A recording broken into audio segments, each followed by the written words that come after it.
The 8 Pillars of Prosperity by James Allen.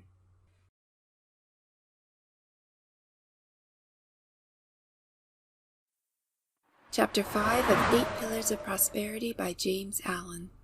Fourth Pillar, System. System is the principle of order by which confusion is rendered impossible. In the natural and universal order, everything is in its place, so that the vast universe runs more perfectly than the most perfect machine.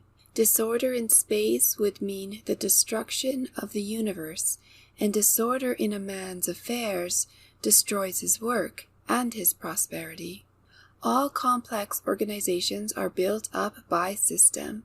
No business or society can develop into large dimensions apart from system, and this principle is preeminently the instrument of the merchant, the businessman, and the organizer of institutions.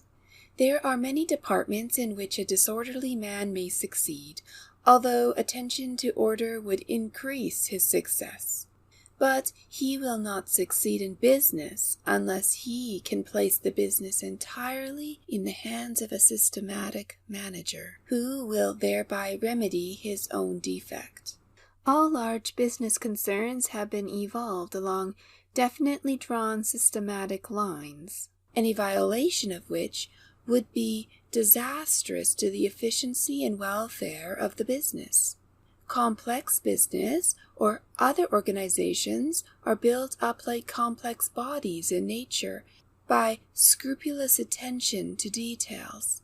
The disorderly man thinks he can be careless about everything but the main end, but by ignoring the means he frustrates the end. By the disarrangement of details organisms perish, and by the careless neglect of details the growth of any work or concern is prevented. Disorderly people waste an enormous amount of time and energy. The time frittered away in hunting for things is sufficient, were it conserved by order, to enable them to achieve any success. For slovenly people never have a place for anything and have to hunt, frequently for a long time, for any article which they require. In the irritation, bad humor, and chagrin which this daily hunting for things brings about, as much energy is dissipated as would be required to build up a big business or scale the highest heights of achievement in any direction. Orderly people conserve both their time and energy. They never lose anything and therefore never have to find anything. Everything is in its place, and the hand can be at once placed upon it, though it be in the dark. They can well afford to be cool and deliberate, and so use their mental energies in something more profitable than irritation, bad temper, and accusing others for their own lack of order.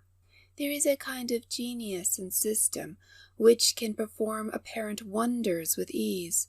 A systematic man can get through so great a quantity of work in such a short time, and with such freedom from exhaustion as to appear almost miraculous. He scales the heights of success while his slovenly competitor is wallowing hopelessly in the bogs of confusion. His strict observance of the law of order enables him to reach his ends swiftly and smoothly, without friction or loss of time. The demands of system in all departments of the business world are as rigid and exacting as the holy vows of a saint, and cannot be violated in the smallest particular, but at the risk of one's financial prospects. In the financial world, the law of order is an iron necessity, and he who faultlessly observes it saves time, temper, and money. Every enduring achievement in human society rests upon a basis of system. So true is this, that were system withdrawn, progress would cease. Think, for instance, of the vast achievements of literature, the works of great classic authors and of great geniuses, the great poems, the innumerable prose works, the monumental histories, the soul-stirring orations. Think also of the social intercourse of human society, of its religions, its legal statutes, and its vast fund of book knowledge. Think of all these wonderful resources and achievements of language, and then reflect that they all depend for their origin, growth, and continuance on the systematic arrangement of 26 letters, an arrangement having inexhaustible and illimitable results by the fact of its rigid limitation within certain fixed rules. Again, all the wonderful achievements of mathematics have come from the systematic arrangement of 10 figures, while the most complex piece of machinery, with its thousands of parts working together smoothly and almost noiselessly to the achievement of the end for which it was designed, was brought forth by the systematic observance of a few mechanical laws.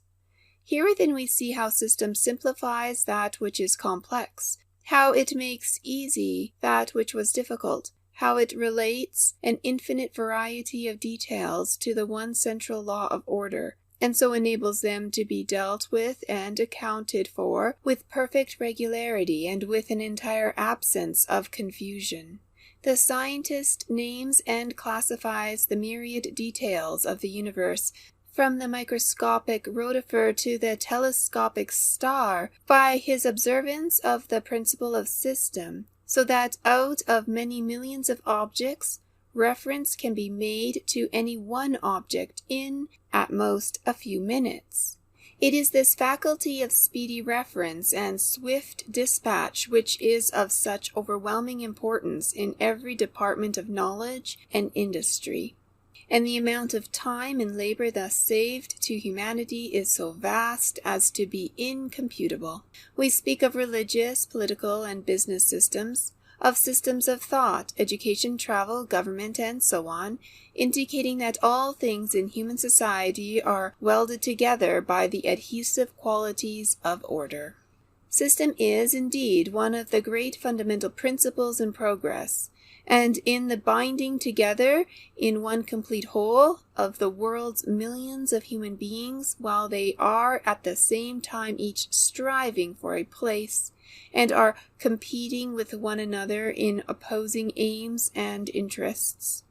We see here how system is allied with greatness, for the many separate units whose minds are untrained to the discipline of system are kept in their place by the organizing power of the comparatively few who perceive the urgent, the unescapable necessity for the establishment of fixed and inviolable rules, whether in business, law, religion, science, or politics. In fact, in every sphere of human activity, for immediately two human beings meet together, they need some common ground of understanding for the avoidance of confusion.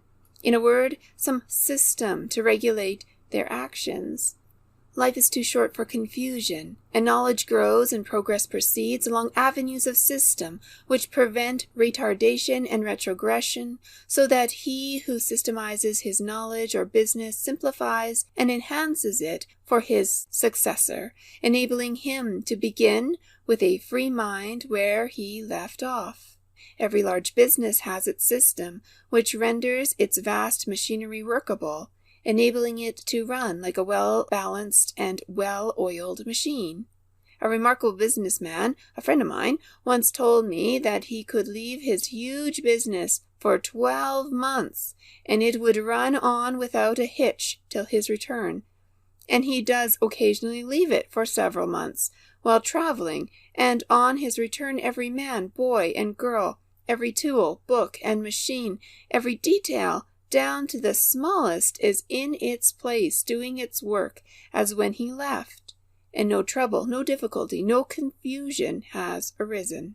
There can be no marked success apart from a love of regularity and discipline, and the avoidance of friction, along with the restfulness and efficiency of mind which spring from such regularity. People who abhor discipline, whose minds are ungoverned and anarchic, and who are careless and irregular in their thinking, their habits, and the management of their affairs, cannot be highly successful and prosperous, and they fill their lives with numerous worries, troubles, difficulties, and petty annoyances, all of which would disappear under a proper regulation of their lives. An unsystematic mind is an untrained mind, and it can no more cope with well-disciplined minds in the race of life than an untrained athlete can successfully compete with a carefully trained competitor in athletic races. The ill-disciplined mind that thinks everything will do rapidly falls behind the well-disciplined minds who are convinced that only the best will do in the strenuous race for the prizes of life. Whether they be material, mental, or moral prizes, the man who, when he comes to do his work, is unable to find his tools, or to balance his figures, or to find the key of his desk, or the key to his thoughts, will be struggling in his self-made toils, while his methodical neighbor will be freely and joyfully scaling the invigorating heights of successful achievement. The businessman whose method is slovenly or cumbersome, or behind the most recent developments of skilled minds, should only blame himself if his prospects are decadent, and should wake up to the necessity for more highly specialized and effective methods in his concern. He should seize upon everything, every invention and idea that will enable him to economize time and labor, and aid him in thoroughness, deliberation, and dispatch. System is the law by which everything, every organism, business, character, nation, empire is built, by adding cell to cell, department to department, thought to thought, law to law, and colony to colony. In orderly sequence and classification, all things, concerns, and institutions grow in magnitude and evolve to completeness. The man who is continually improving his methods is gaining in building power. It therefore behooves the businessman to be resourceful and inventive in the improvement of his methods, for the builders, whether of cathedrals or characters, businesses or religions, are the strong ones of the earth, and the protectors and pioneers of humanity.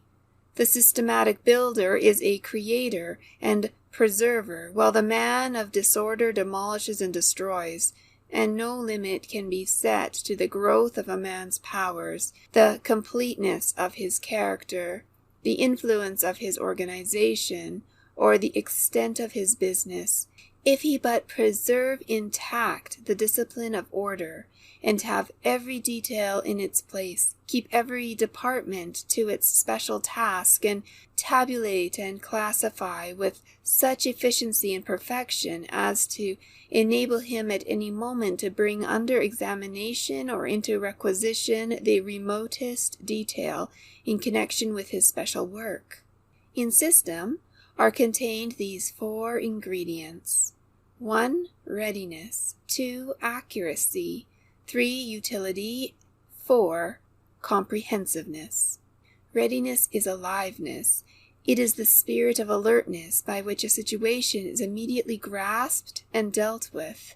The observance of system fosters and develops the spirit. The successful general must have the power of readily meeting any new and unlooked-for move on the part of the enemy. So every businessman must have the readiness to deal with any unexpected development affecting his line of trade, and so also must the man of thought be able to deal with the details of any new problem which may arise. Dilatoriness is a vice that is fatal to prosperity, for it leads to incapability and stupidity.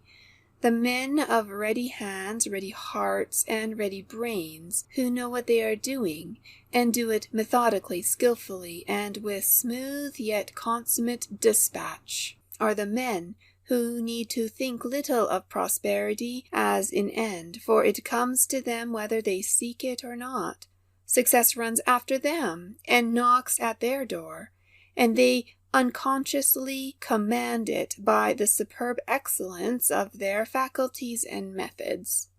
Accuracy is of supreme importance in all commercial concerns and enterprises, but there can be no accuracy apart from system, and a system which is more or less imperfect will involve its originator in mistakes more or less disastrous until he improves it. Inaccuracy is one of the commonest failings because accuracy is closely allied to self-discipline, and self-discipline, along with that glad subjection to external discipline which it involves, is an indication of high moral culture to which the majority have not yet attained. If the inaccurate man will not willingly subject himself to the discipline of his employer or instructor, but thinks he knows better, his failing can never be remedied, and he will thereby bind himself down to an inferior position, if in the business world, or to imperfect knowledge, if in the world of thought. The prevalence of the vice of inaccuracy, and in view of its disastrous effects, it must be regarded as a vice, though perhaps one of the lesser vices, is patent to every observer in the way in which the majority of people relate a circumstance or repeat a simple statement of fact. It is nearly always made untrue by more or less marked inaccuracies. Few people, perhaps, not reckoning those who deliberately lie, have trained themselves to be accurate in what they say, or are so careful as to admit and state their liability to error. And from this common form of inaccuracy, many untruths and misunderstandings arise. More people take more pains to be accurate in what they do than in what they say, but even here inaccuracy is very common, rendering many inefficient and incompetent, and unfitting them for any strenuous and well-sustained endeavor. The man who habitually uses up a portion of his own or his employer's time in trying to correct his errors, or for the correction of whose mistakes another has to be employed, is not the man to maintain any position in the workaday world, much less to reach a place among the ranks of the prosperous. There never yet lived a man who did not make some mistakes on his way to his particular success, but he is the capable and right-minded man who perceives his mistakes and quickly remedies them, and who is glad when they are pointed out to him. It is habitual and persistent inaccuracy which is a vice, and he is the incapable and wrong-minded man who will not see or admit his mistakes, and who takes offense when they are pointed out to him. The progressive man learns by his own mistakes as well as by the mistakes of others. He is always ready to test good advice by practice, and aims at greater and greater accuracy in his methods, which means higher and higher perfection. For accuracy is perfection, and the measure of a man's accuracy will be the measure of his uniqueness and perfection. Utility or usefulness is the direct result of method in one's work. Labor arrives at fruitful and profitable ends when it is systematically pursued. If the gardener is to gather in the best produce, he must not only sow and plant, but he must sow and plant at the right time. And if any work is to be fruitful in results, it must be done seasonably, and the time for doing a thing must not be allowed to pass by. Utility considers the practical end and employs the best means to reach that end. It avoids side issues, dispenses with theories, and retains its hold only on those things which can be appropriated to good uses in the economy of life.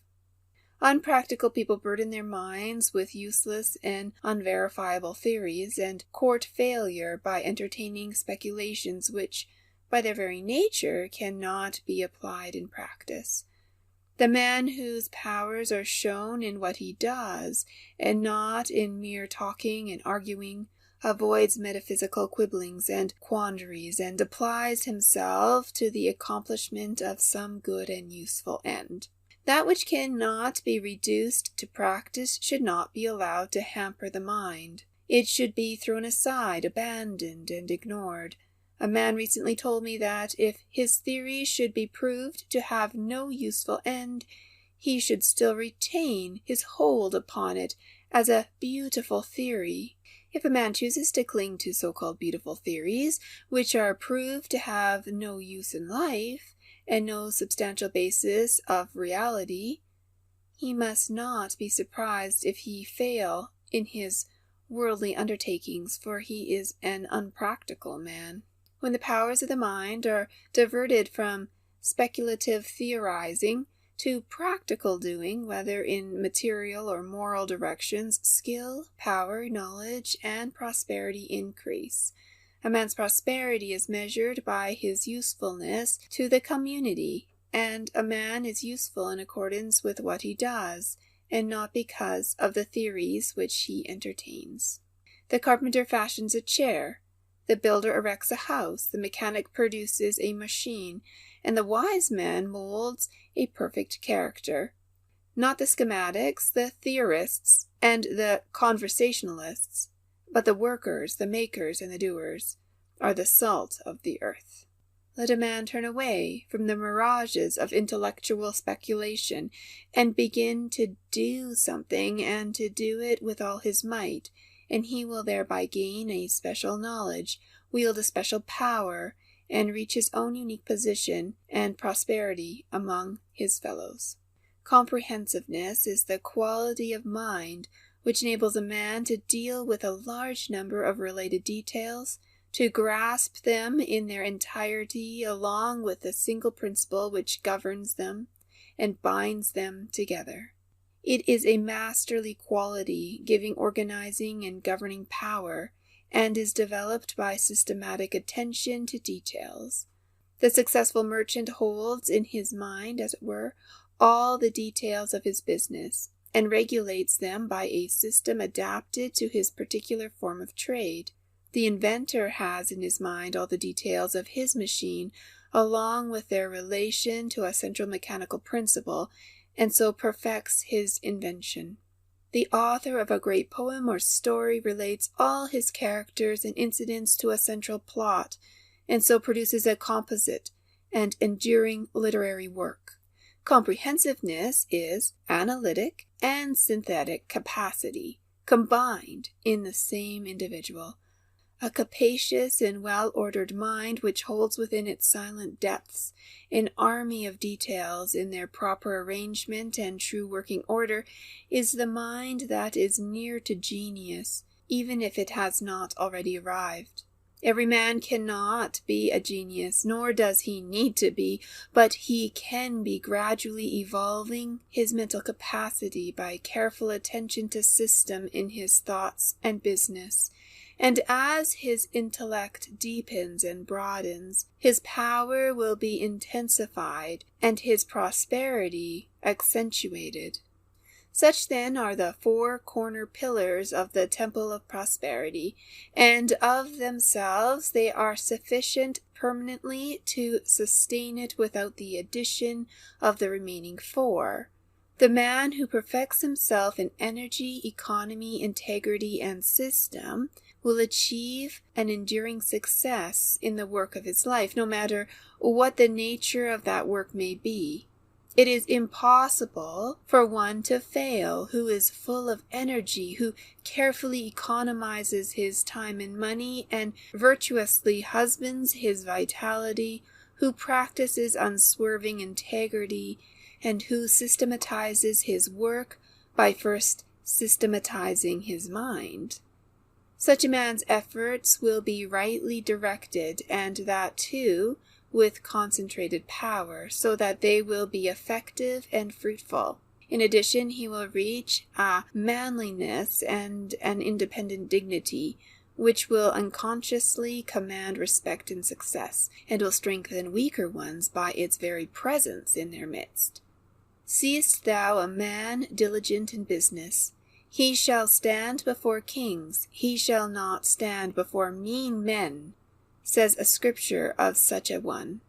He will not beg, or whimper, or complain, or cynically blame others, but will be too strong and pure and upright a man to sink himself so low, and so, standing high in the nobility and integrity of his character, he will fill a high place in the world and in the estimation of men. His success will be certain, and his prosperity will endure. He will stand and not fall in the battle of life. End of chapter 5.